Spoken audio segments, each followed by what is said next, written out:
agar siswa mendapat motivasi belajar yang berguna bagi sendiri. A. Prinsip kesiapan atau bisa disebut readiness. Proses belajar dipengaruhi kesiapan murid. Yang dimaksud kesiapan atau readiness ia kondisi individu yang memungkinkan dapat belajar. 1. Seorang individu akan dapat belajar dengan baik-baiknya bila tugas-tugas yang diberikan kepadanya erat hubungan dengan kemampuan, minat atau latar belakang. 2. Kesiapan untuk belajar harus dikaji bahkan diduga. B. Prinsip motivasi atau motivation. Tujuan dalam belajar diperlukan untuk suatu proses yang terarah. Motivasi adalah suatu kondisi dari belajar untuk memperkarsal kegiatan, mengatur arah kegiatan itu dan memelihara kesehatan. 1. Individu bukan hanya didorong oleh kebutuhan untuk memenuhi kebutuhan biologi, sosial, dan emosional. 2. Pengetahuan tentang kemajuan yang dicapai dalam memahami tujuan mendorong terjadinya peningkatan usaha. C. Prinsip persepsi. Seorang cenderung untuk percaya sesuai dengan bagaimana ia memahami suatu. Persepsi adalah interaktif tentang situasi yang hidup. 1.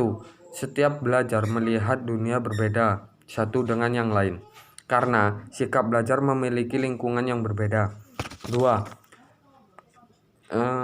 Seorang menafsirkan lingkungan sesuai dengan tujuan, sikap, alasan, pengalaman, kesehatan, perasaan, dan kemampuannya. D.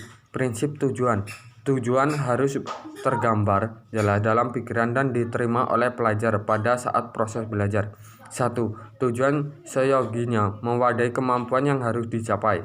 2. Dalam menetapkan tujuan seyoginya mempertimbangkan kebutuhan individu dan masyarakat. E. Prinsip perbedaan individu.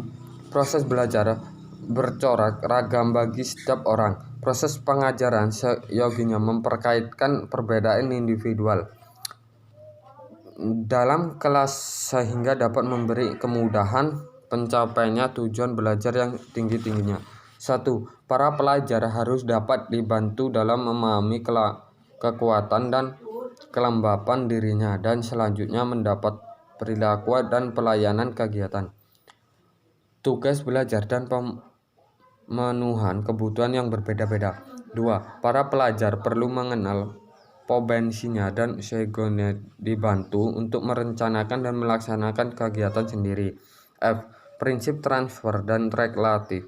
Pelajar dianggap bermanfaat bila seorang dapat menyimpan dan menerapkan hasil belajar dalam situasi baru. 1. Tujuan belajar dan daya ingat dapat diperkuat retensi. Usaha yang aktif untuk mengingat atau menugaskan suatu latihan untuk dipelajari dapat meningkatkan retensi. 2. Bahan yang bermakna bagi pelajar dapat berserap bagi lebih baik. G. Prinsip belajar kognitif. Belajar kognitif melibatkan proses pengeratakan dan atau penemuan. Belajar kognitif mencakup asosiasi antar unsur, pembentukan konsep, penemuan masalah, dan keterampilan pemecah masalah yang selanjutnya membentuk perilaku baru, berpikir, menalar, menintai, dan berimajinasi. Merupakan aktivitas mental yang berkaitan dengan proses belajar kognitif. H. Proses belajar afektif.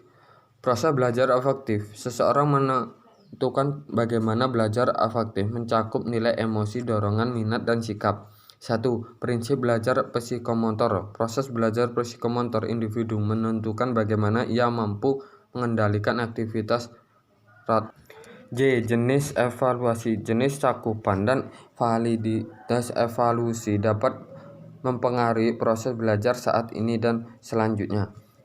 Pelaksanakan latihan evaluasi memungkinkan bahwa individu untuk menguji kemajuan dan pencapaian tujuan.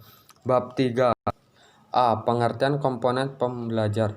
Pembelajaran merupakan suatu sistem keseluruhan yang terdiri atas komponen-komponen yang berinteraksi antara satu dengan yang lainnya secara keseluruhan untuk mencapai tujuan pembelajaran yang telah ditetapkan sebelumnya. B. Bagian-bagian komponen pembelajaran.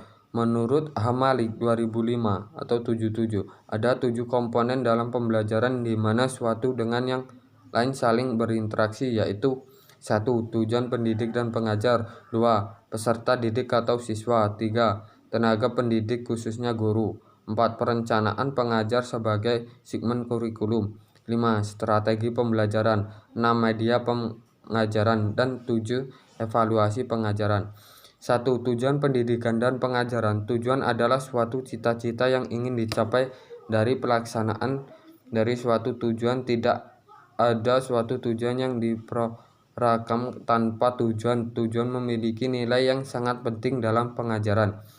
Bahwa barangkali dapat dikatakan bahwa tujuan merupakan faktor yang terpenting dalam kegiatan dan proses belajar mengajar. 1. Tujuan umum. Tujuan umum adalah tujuan paling akhir dan merupakan keseluruhan atau kebetulan tujuan yang dicapai oleh pendidikan.